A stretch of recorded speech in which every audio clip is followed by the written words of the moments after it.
Hello and welcome to the first lecture in this series. This is lecture number 1, ANOVA Assumed Knowledge. We're going to look very briefly today at the assumptions, or what you need to know, what knowledge is assumed before you start to perform ANOVA, or analysis of variance.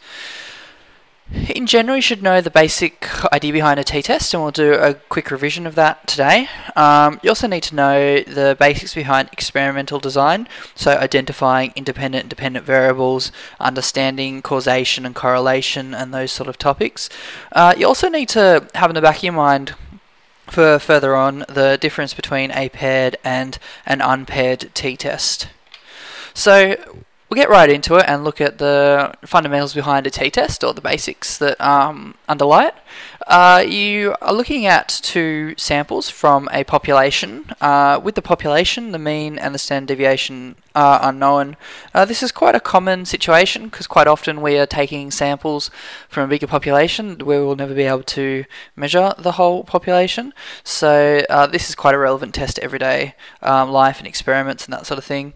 The variables that you need to know about your two samples that you take are the mean and the standard deviation and the number of observations, and that goes for group 1 and then for group 2, or sample 1 and sample 2.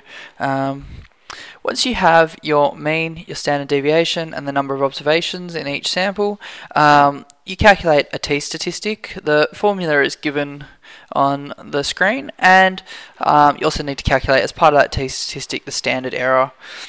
If this is looking strange to you or you haven't seen it before, I highly recommend you do some revision about it, because you will need to have a fairly good understanding of a t-test to move on to analysis of variance, and it's also the degrees of freedom below there, so the number of people in one group -1 plus the number of people in group 2 -1. Based on a t-score, you then calculate a cutoff from a t-table, and you also then calculate whether or not your t-score is significant, or whether that indicates a significant difference between the two groups. So the statistical test flow, and this sort of goes beyond t-tests, and we'll use this sort of same format as we go through analysis of variance, is, well, the very first thing you need to do is work out what the research is asking, then work out as a statistician which test would be the most appropriate. You need to summarize the data in statistical terms, so that's just to make it easy for you to plug in the numbers into formulas. You need to calculate a test statistic, so whether that's a z-score or a t-score or an f-ratio, etc. You need to calculate the p-value associated with the test statistic, and using a 5% significance level, we'll say if the p is less than 0.05, there is a significant difference between the two groups, or the three groups, whatever you were testing, and if p is greater than 0.05, there's no significant difference. Then you need to write a conclusion interpreting what you've done in that statistical test, to make it easier for people who are reading your work and might not necessarily understand statistics.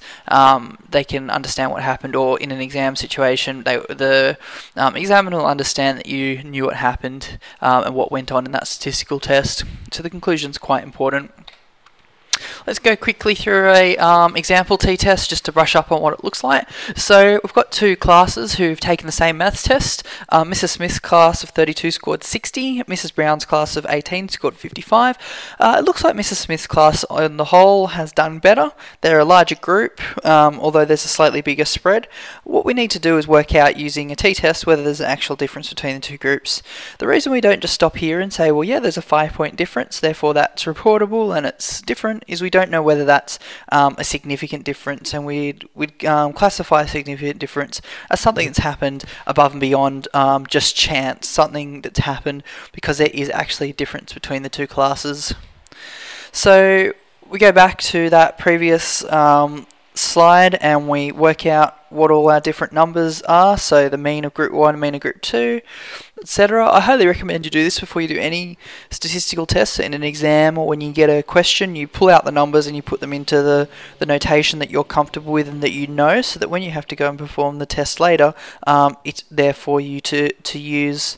Calculate a t-score. You could calculate that t-score using the formula on the previous slide, but we'll just cheat and use SPSS or other programs to calculate it where we can. but I do recommend that you do know how to do it by hand for your own reference. Calculate degrees of freedom.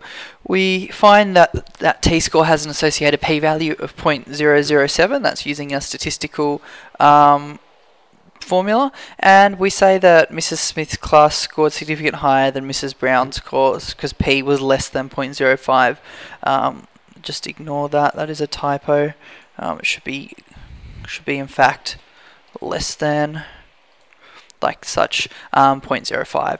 So the next question that everyone asks is, well, what's actually in a p-value? Because a lot of people see them and use them, but not really too sure about what to do with them. So a p-value lets us know that when we're comparing, in this situation, two means, we know that they're both from the same population. In this case, it was the school, and the two samples were the two classes. We assume in the status quo, or the null hypothesis, that if we took two random groups from this population that have the same average score as each other, given that they were big enough groups, a p-value lets us know if there is a difference between the two scores, whether or not that's happened by chance, or whether or not that's happened because there is actually a difference between the two groups. So it's a scientific standard way. We use 5% because that's the industry standard, the thing that people are agreeing on. Of course, you can change your error rate depending on the situation. The other concept that we need to address is the difference between unpaired and a paired t-test. So an unpaired t-test is where the two groups are from different groups of people, just like the one that we've just done. Whereas a paired t-test, the two groups are the same groups of people, just being placed in different conditions or levels. So some examples of unpaired t-tests, you could look at the previous one. We had Mrs. Smith's or Brown's class, boys versus girls. If you got year 1 or year 2 students to do the same test, etc. With a paired test or paired experiment, you have everyone do one level of your independent variable, then do another level of it. In all these examples, or the first two examples, fatigue before and after running a 5-kilometre run, or heart rate before and after jumping up and down on the spot, they're quite useful because you get a baseline for that person, and then you measure what happens after you've done something to them, and you can look at and see whether there's a significant difference between before or after they've done something, that sort of thing. Paired samples allow us to use less participants to test more outcomes. So in the previous example, if we had everyone do something with their left hand and everyone do something with their right hand, maybe a motor task, if we had 20 people, we divide them into two, we only get 10 people to do things with their left hand and 10 with their right hand. We've actually got half as many participants compared to if we used a paired test and got all 20 to do things with their left and then all 20 to do things with their right and compared them. There's certain situations where you can only really use a paired t-test, and that would be like a quit smoking program or a weight loss diet, because if you were to just measure 10 random people who are about to go on a diet and 10 random people who've just been on a particular diet, there's not going to be much point in doing that, because you're really looking at weight loss over a period of time. You're not really looking at the average of people's weight before of a diet and after of a diet, because there's probably not much relationship there. And also in behaviour management programs in psychology, so if you're implementing an anti-anxiety program, that sort of thing, you'd want to know whether or not it reduces anxiety after the program has been run. And that wraps it up for the first one. So yeah, definitely go jump on the website letsgetstatistical.com. We do run crash courses for certain universities in Sydney to assist people with their studies and to maximise the marks. We also have a blog going on sometime soon. And stay tuned for the next video. Bye bye.